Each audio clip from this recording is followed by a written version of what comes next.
My period is very heavy and very painful. My period is very bipolar and extremely painful.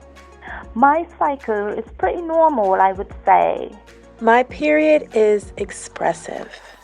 My period is beautiful. My period is my superpower.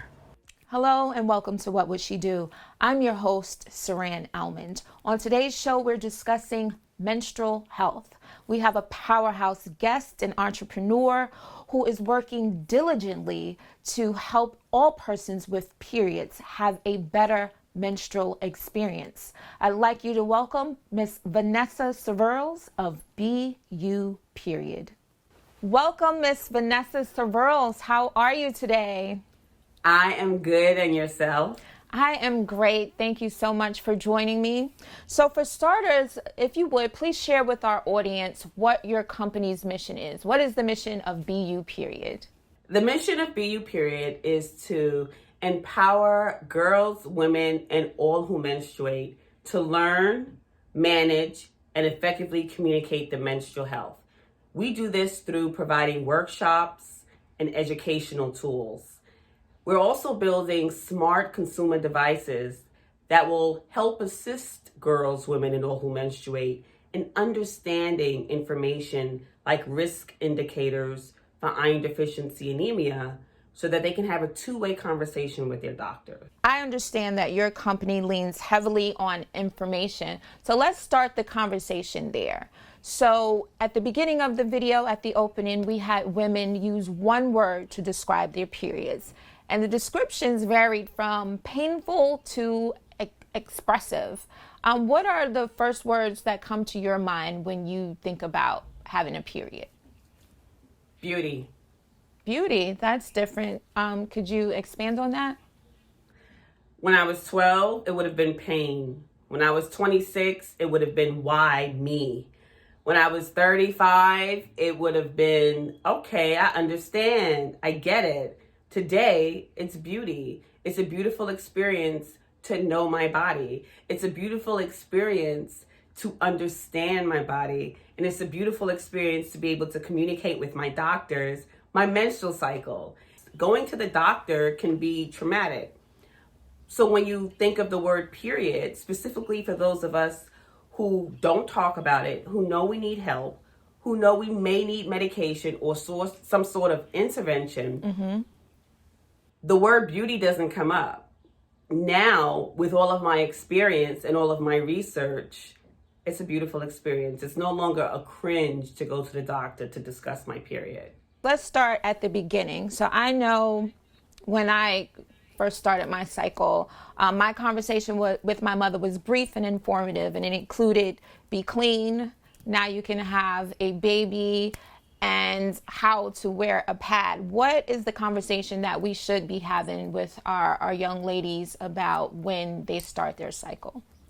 The first thing is definitely congratulations. They're gonna be like, huh? Congratulations. I'm bleeding twins to legs. What do you mean? It should be a celebratory moonshine party.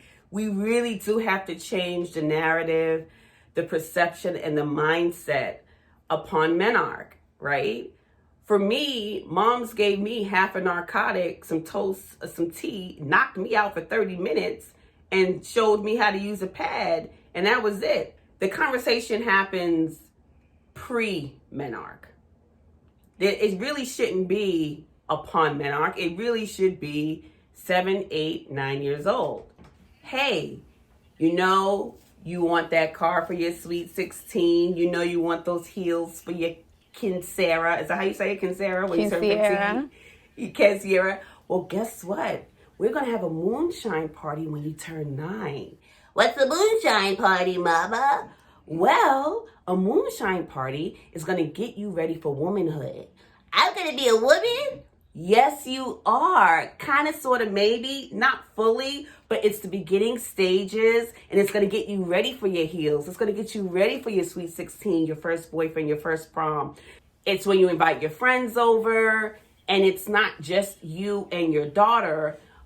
It's you, your daughter, and her friends. Because the reality is, if you're a woman of color, one out of your daughter's friends, it may be your daughter, will have uterine fibroids, endometriosis, PCOS, or any other reproductive disease that can cause havoc on a menstrual cycle from early on, pre-diagnosis. Gotcha. So it's very important that that type of information sharing happens, but then a celebration happens, right? Because they may not have the revelation, but they'll have the information, the education, and the celebration. How do we help our boys? You know, sometimes I feel like boys need to be included in the conversation. Fathers who are raising daughters, brothers who have sisters, mothers, you know, how do we include boys in this conversation and celebration?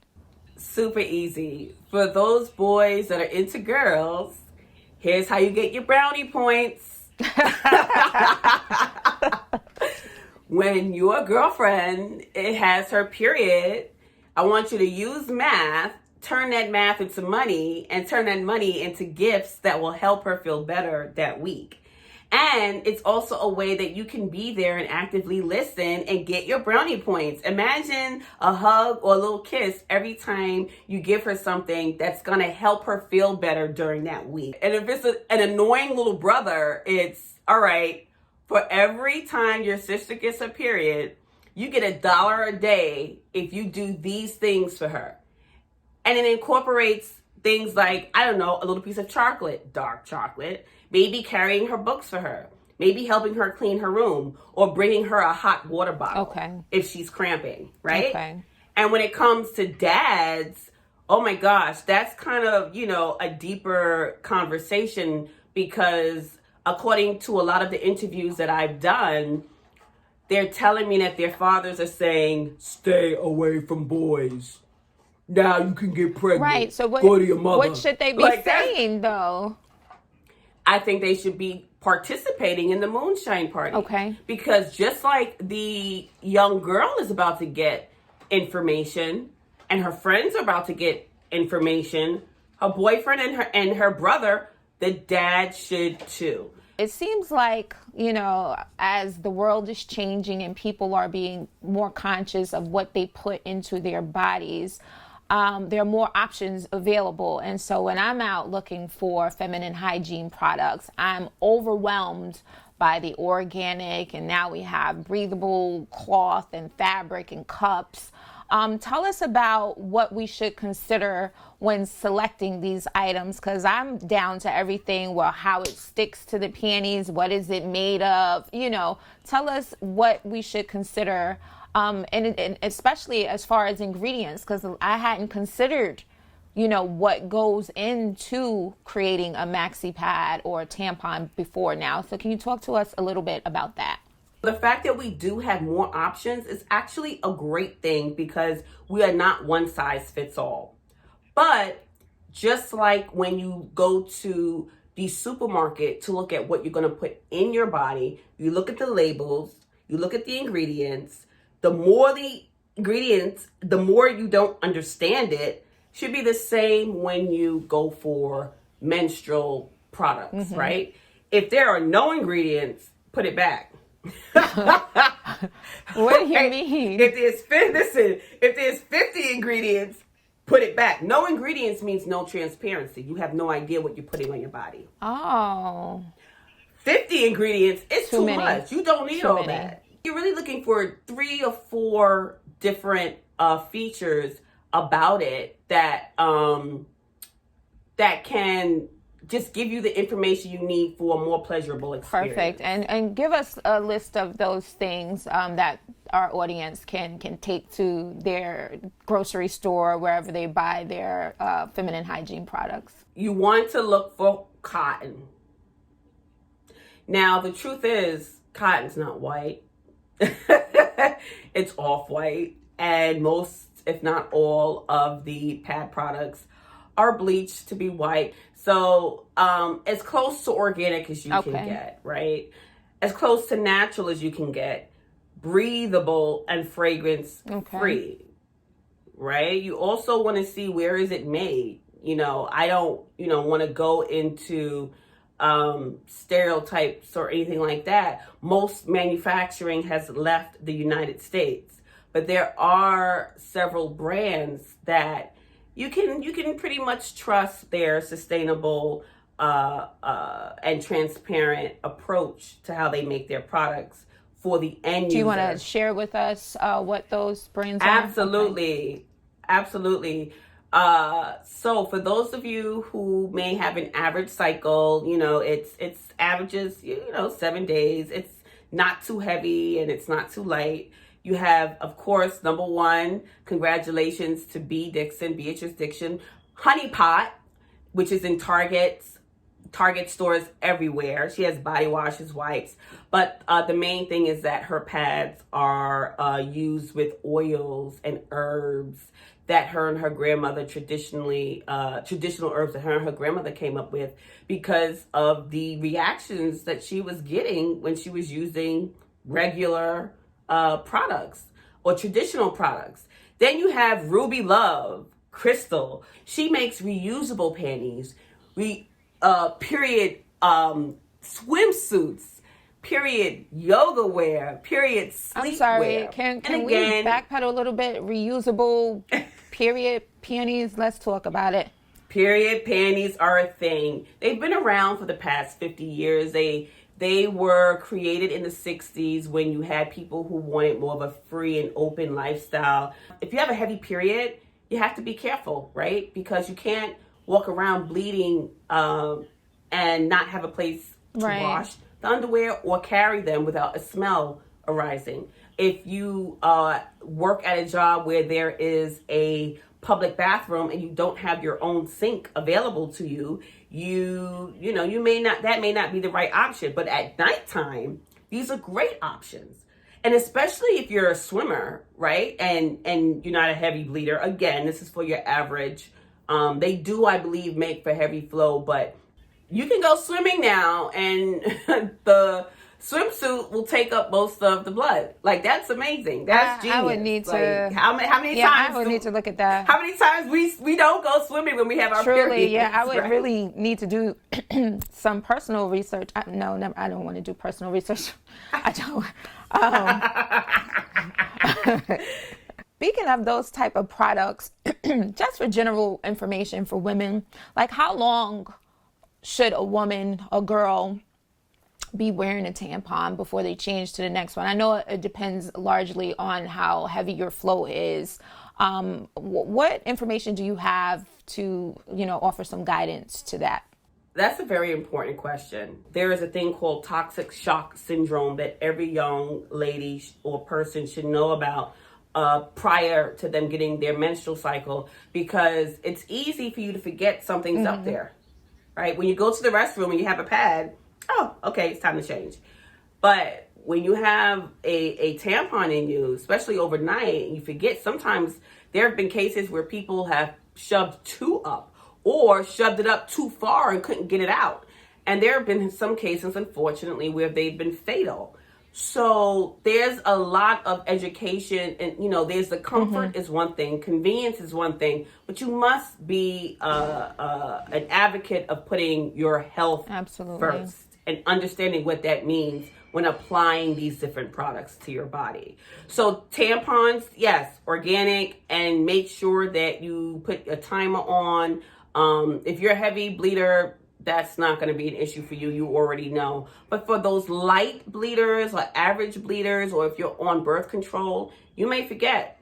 So I know, again, just to reference some of the adjectives that were used to describe a period, can you talk to us about the hormones that are active when a woman is on her cycle, that cause everything from PMS, pain?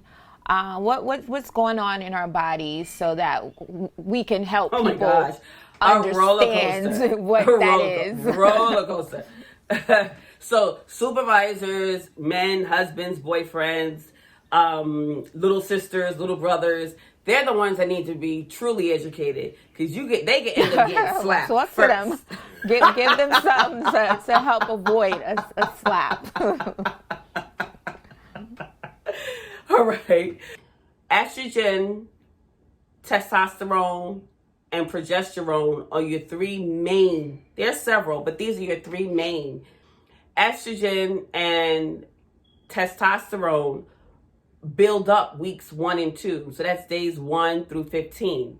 And days 7 through 15 is when you are getting ready to ovulate, right? Days 7 through 8, that's your peak time, right? So that's your testosterone and your estrogen. You get closer to week 4, week 3, you're ovulating, you're ready. Your egg is in your uterus. It's ready for a sperm to meet up with it. If it doesn't happen, it's called a period. Week 4, your testosterone and your estrogen levels shoot down and your progesterone levels shoot up. And it can happen so fast and so quickly because no two bodies are the same. The process of the cycle is the common denominator. There's nature versus nurture. There's what you eat. There's how much sleep you get. There's the beauty products you use that may contribute to the amount of estrogen. The foods that you eat may contribute to the amount of estrogen. Estrogen is the key word. What are the types of foods that we can or should be eating to help alleviate what those symptoms may be prior to starting our cycle? First things first. Before you put anything in your body, you should know what you are and what you are not allergic to. Allergies don't just show up in the form of hives or bumps, or internally things can be going on, like uterine fibroids, like endometriosis, or other things. So I suggest 2 things to everyone I talk to. Get an allergy test, right? Just get an allergy test and get a blood test. Find out what your blood type is. I'm a huge fan of the blood type diet. So I should preface that I had uterine fibroids for 10 years of my life. And everything that I'm telling you is everything that I've learned over those 10 years. And when I found out the things that I was allergic to, and when I found out my blood type, I started applying foods that matched my blood type and avoiding foods that didn't really work with my allergy test. And my life changed. Usually you have the swollen breasts, they're painful, you're bloating, I tell you, I now need a period tracker because I don't know when my cycle is coming, because that's how carefree it is because of my lifestyle choices that I applied. Good deal. And we can't have this conversation without talking about period shame. I know, when you get up from your desk, you tuck your pad or your tampon, or you don't want to bring your whole bag to the bathroom because it looks like, that might be what is going on. How do we get over the stigma and the taboo that is associated with women doing what is natural to their body and having a period? Stigma and taboo is found the levels at home, within your community and your school, and at work, right? So it really takes a community to address the shame, stigma, and taboo. And part of that community, there is a group called the Menstrual Health Hub that is collecting all things menstrual health related. And it's a great resource for people to learn about what does menstrual health really mean. I love that. So before we close, Vanessa, you have a very exciting opportunity on the table with South by Southwest. I want you to tell our people about it and how they can support your efforts. So let's hear it. Yes. It has been a 3-year journey for me, ladies and gentlemen, to ensure that the vision of bridging the gap towards menstrual health equity for all is created. And I have challenged myself with this startup, BUPeriod, to start that bridge brick by brick.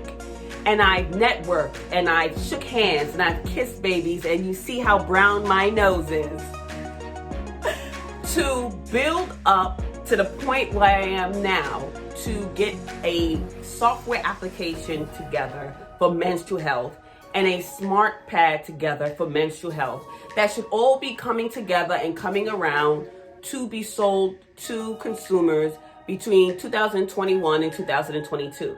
But before all of that is building the community, building the trust of my brand, and building conversations.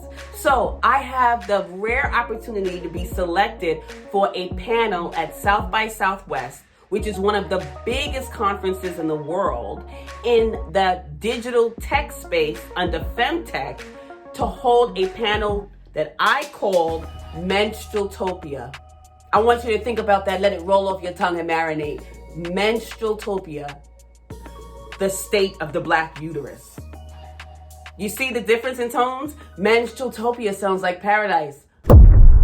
The state of the Black uterus is a pandemic. Black women at this point in time have the worst record of health care within the health care system that we must address. And BUPeriod is that brand and that company that will address it through education and through community, and most importantly, through technology.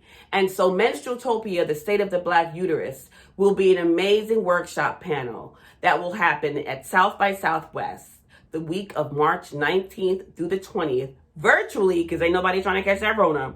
It's a group effort, a societal effort, an ecosystem effort for us to build that bridge brick by brick towards menstrual health equity. And I thank you, Saran, for this amazing opportunity. Awesome. Thank you so much for sharing. You are truly appreciated. Thank you guys for tuning in. And that was Vanessa Siverls with BUPeriod. Thank you all so much for watching. For more tips on how to have a better menstrual experience, to learn more about BUPeriod and our wonderful guest today, Miss Vanessa Siverls, please visit my website at www.whatwouldshedootheshow.com. Thanks again for watching. Till next time, you all please stay safe.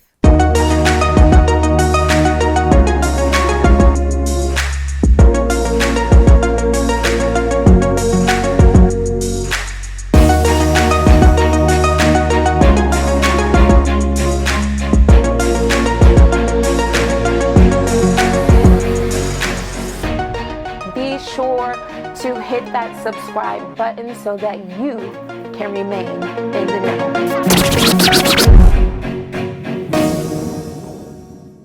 Don't forget to subscribe.